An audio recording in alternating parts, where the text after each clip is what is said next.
Jeshi la Ukraine liliweza kuchukua tena nafasi takribani 115 kutoka mikononi mwa vikosi vya Urusi wakati wa mwezi uliokwisha kupita, mwezi wa 4. Kamanda mkuu wa majeshi kutoka nchini Ukraine anayefahamika kama Oleksandr Syrskyi ameweza kuripoti hivyo.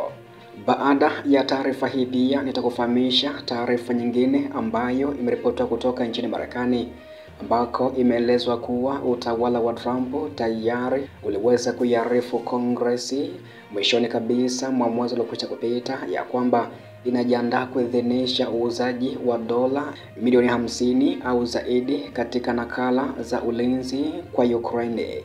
Basi karibu sana, ungana nami mwanzo hadi mwisho wa ripoti hizi mbili tofauti. Nitakufahamisha kiundani kabisa kuhusu ripoti hizi.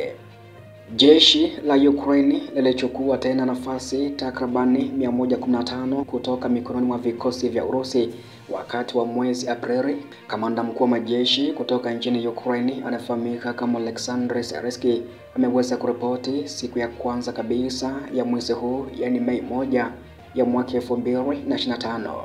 Alisema wanatumia mbinu thabiti za ulinzi. Kutokana na hatua hizo pia askari wa Ukraine walipata jumla ya nyadhifa 115 kwa mwezi mmoja uliokwisha kupita. Syrskyi aliandika hivyo kwenye jukwaa la kijamii la Facebook.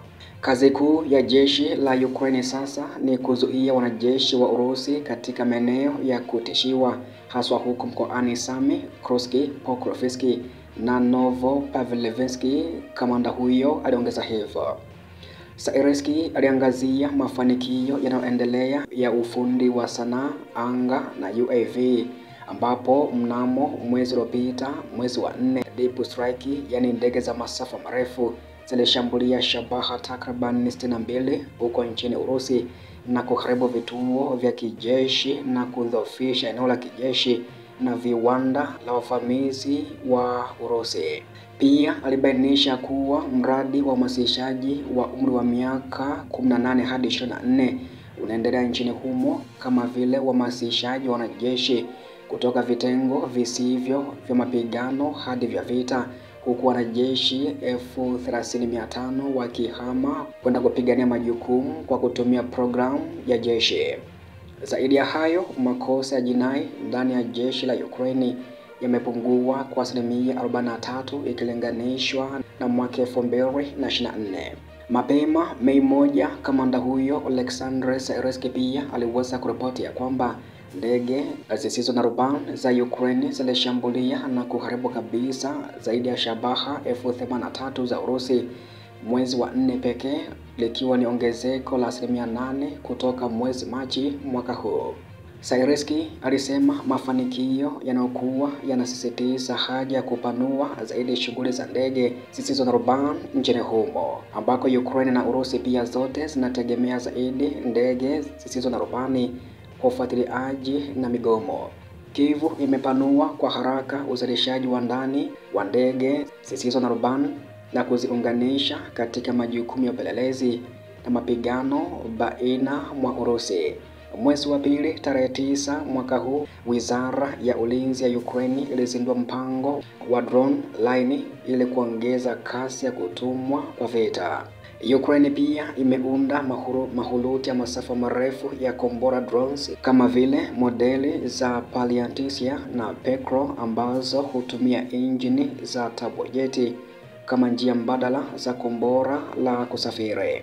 Rais wa Ukraine Volodymyr Zelensky pia aliweka lengo la kuzalisha takribani drone 30,000 za masafa marefu mwaka huu 2025, ambako Syrskyi alikazia kwamba kuweka kipaumbele kwa ndege zisizo na rubani kuna iruhusu Ukraine kusababisha hasara kwa vikosi vya Urusi kutoka mbali, huku ikihifadhi maisha watoto wachanga.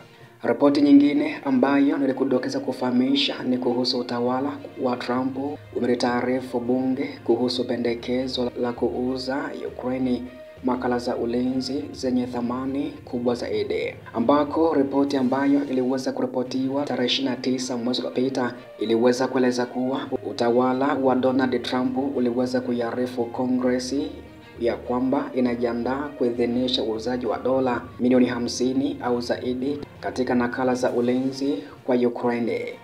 Hii ni hatua ya kwanza kama hii chini ya serikali ya sasa ya Washington, ambako arifa iliyorekodiwa kama mawasiliano EC-859 ni memo kutoka kwa afisa mkuu wa ofisi masuala ya sheria idara ya nchi hadi kamati ya Seneti kuhusu mahusiano ya kigeni.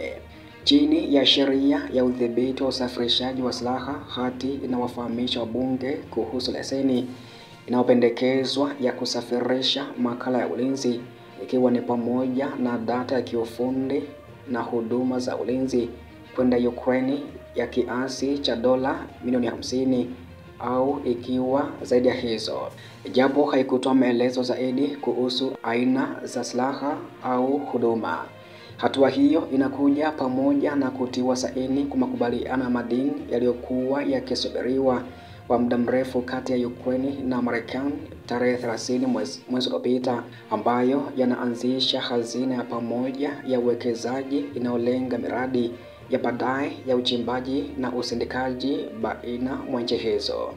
Baada ya mazungumzo ya miezi kadhaa, Kyiv na Washington walikamilisha mpango ulioandaliwa kuhusu uwekezaji mpya bila kujumuisha masharti yanayohusiana na madeni ya zamani au vifaa vilivyopo.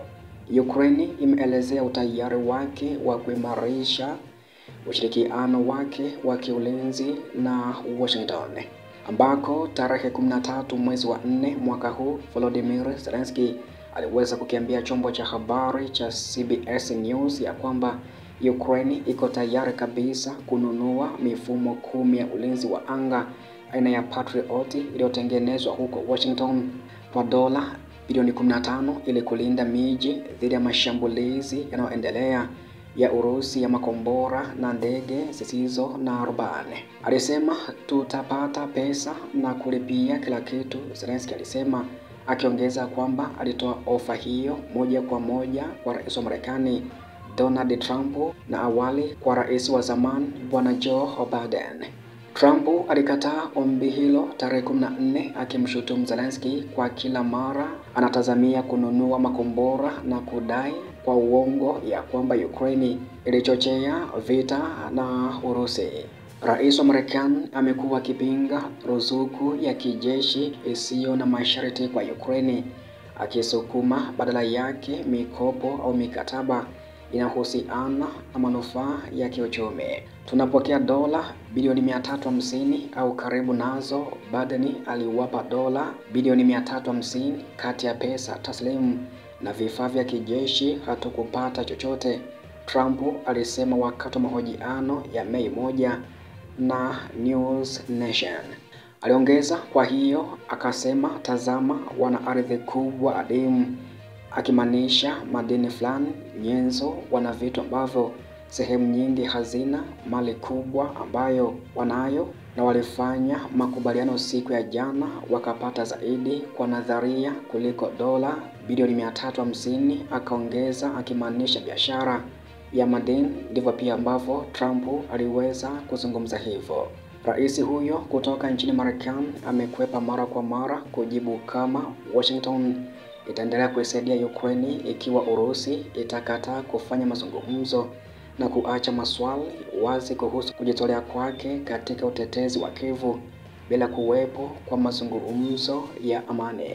Na huu ndio mwisho wa ripoti hii. Pia ripoti zingine zinafuatia hapo baadaye. Cha msingi na kukumbusha kwamba endelea kunifuatilia kila siku na kila wakati kufahamu mengi zaidi ambayo yanajiri kutoka kimataifa zaidi.